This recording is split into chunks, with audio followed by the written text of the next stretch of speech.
John Ortberg, The Ruthless Elimination of Hurry, How to Stay Emotionally Healthy and Spiritually Alive in the Chaos of the Modern World.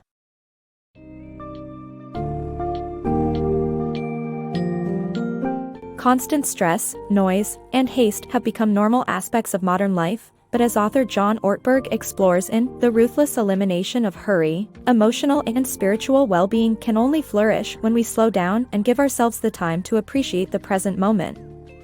This must-read book shows how haste can damage our relationships, physical health, and spiritual growth.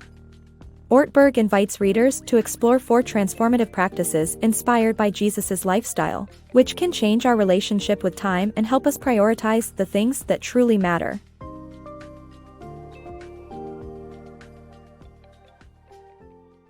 Rediscovering Real Success.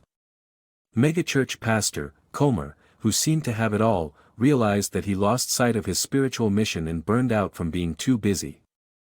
He made the bold decision to resign and start a new journey as a pastor of a small church in Portland's inner city. Although his new position was not as grand, he felt emotionally and spiritually fulfilled. Comer understood that success is more than just professional accomplishments, and real success is having a healthy mind and spirit. The Cost of Busyness. Are we living an overscheduled life because we've glorified busyness? This book exposes the physical and emotional impact of living life at a hurried pace that also challenges our spiritual well-being and invites readers into the benefits of slowing down to connect with our faith, relationships, and life. In today's society, it's common to reply with "busy" when someone asks how we're doing. However, this habit comes with a cost to our overall well-being, including our emotional and physical health, and our relationship with God. Rushing from one obligation to another has become so ingrained in our lives that we overlook its effects. Carl Jung once famously said that hurry is the devil, and it's not hard to understand why. Slowness, on the other hand, invites us to connect with our faith and live richer lives. We tend to dismiss the importance of being slow, but it allows us the time needed to relish our relationships and connect with our spiritual mentors. Jesus invites us to walk with him, not to sprint with him. While we've come to believe that dedicated diligence means not wasting time, it's important to recognize that it can be just as ethical to pause and reflect. The book presents the idea that we have glorified busyness to the point that love is at risk. Love takes time understanding, practicing and cultivating, and when we are in a hurry, we are critical, irritable, and snappish. That is not a loving state. Being busy disconnects us from church services, devotions, and spiritual routines. This book challenges readers to recognize the impact of busyness and invites them into a life where they can live more fully with their faith, relationships, and life at a more measured pace. The Evolution of Time. From the invention of the mechanical clock to the modern smartphone, technology has revolutionized our relationship with time. With each advancement, we gain convenience but lose something in return.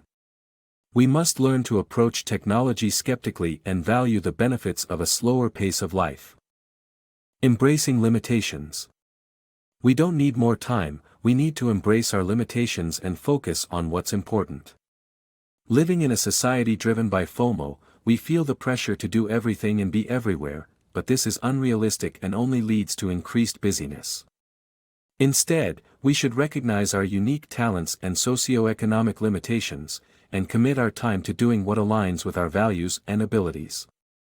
By embracing our limitations, we can make conscious choices about how we spend our time and ultimately make the most of it. Jesus, the Master of Time. The Bible offers not just moral teachings, but also a detailed biography of Jesus' day-to-day life. Through his stories, we discover that Jesus practiced spiritual habits that are doable even in busy modern times. Jesus was never in a hurry, took time to recharge, and prioritized what truly mattered. He dined with friends, was fully present with people, and lived simply. In the following parts of the book, you'll learn 4 practical lessons from Jesus' life that can help transform our relationship with time. Finding solitude in a noisy world. Our constant use of technology has made it difficult to find moments of quiet contemplation, leading to increased anxiety and disconnection from ourselves. Jesus' practice of solitude provides an example of its importance. Taking small steps like waking up early or taking a walk without distractions can help us connect with ourselves and the world around us. The Forgotten Art of Resting. The book explores the concept of Sabbath as a day dedicated to rest and worship that has been eroded with the secularization of society. The author discusses ways individuals can bring back Sabbath, emphasizing the importance of pausing to appreciate life's melodic moments. Decades ago, Americans would wake up to a very quiet world on Sundays. All the shops and businesses would be closed, leaving families with nothing to do but spend time with each other, visit a local park or go to church. Having a day of rest, also known as Sabbath, is a golden rule for many religions. Even God, who created the world in 6 days, took a day to recover. However, with the secularization of society and a focus on commercial interests, the time for rest has been eroded. Constant access to shops and the internet means that individuals can shop any time of the day or night, while carrying their offices on their phones. Work has leaked into every corner of their lives, leading to burnout. The author posits that society needs to bring back the concept of Sabbath as a day dedicated to rest and worship. There is no hard doctrine for practicing it, and individuals can interpret rest and worship in many ways. The author emphasizes the importance of pausing in life, drawing parallels between music and life. Just as rests in music allow for the appreciation of the notes that came before and emphasis on forthcoming melodies, pauses in life allow individuals to appreciate what they have and recharge themselves for what lies ahead. Overall, the book explores ways individuals can bring back Sabbath, emphasizing the importance of pausing to appreciate life's melodic moments. Simplify, and live a life of contentment. Our consumer culture has made us believe we need more material things to be complete, but Jesus preached differently. Instead of buying things we don't need, we should simplify our lives and focus on what truly matters. This includes consuming less, sharing our possessions, and taking time to appreciate the simple pleasures in life. By doing so, we can lead a contented life. Our current society believes that consuming is the key to living a complete life, leading to a mentality where people tend to buy things they don't need.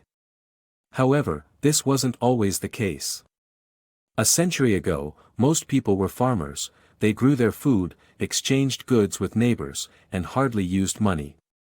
Now, only 2% of Americans are farmers, and we have become trapped in a circle of overconsumption, buying things we don't need with our hard-earned money.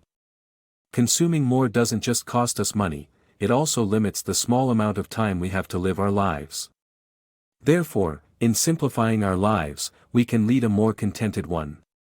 One way to do this is by reflecting before making a purchase.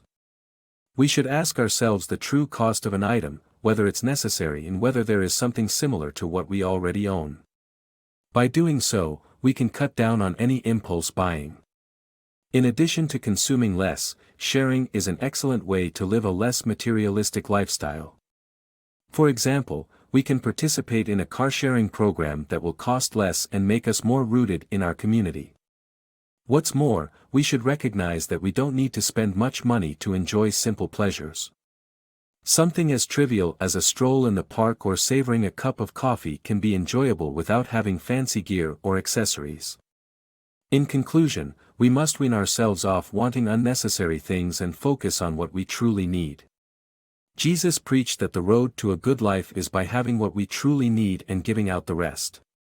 This includes consuming less, sharing our possessions, and enjoying the simple pleasures of life, such as chatting with old friends or taking a bike ride. By doing so, we'll simplify our lives and live a life of contentment. Slow down, live intentionally. In the rush to be efficient, we've lost the power of being present. In the book, the author suggests slowing down, simplifying communications and single-tasking. For example, one could drive at the speed limit, stop to let pedestrians cross or transition to a dumb phone. Limiting phone usage enables effective single-tasking, allowing a more focused approach. By doing one thing at a time, we can complete tasks efficiently and effectively. Additionally, In everyday situations like standing in line, instead of texting, try engaging in simple conversations and focusing on the present task. The power of being present and intentional can gift us more time and peace of mind.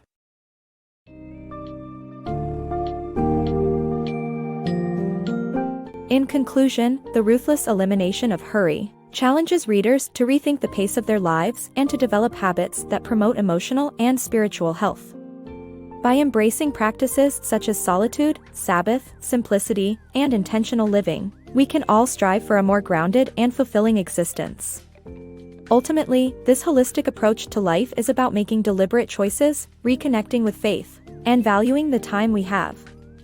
In a world consumed by hurry, the wisdom found in Ortberg's book serves as a much-needed reminder that true success is in finding emotional and spiritual balance.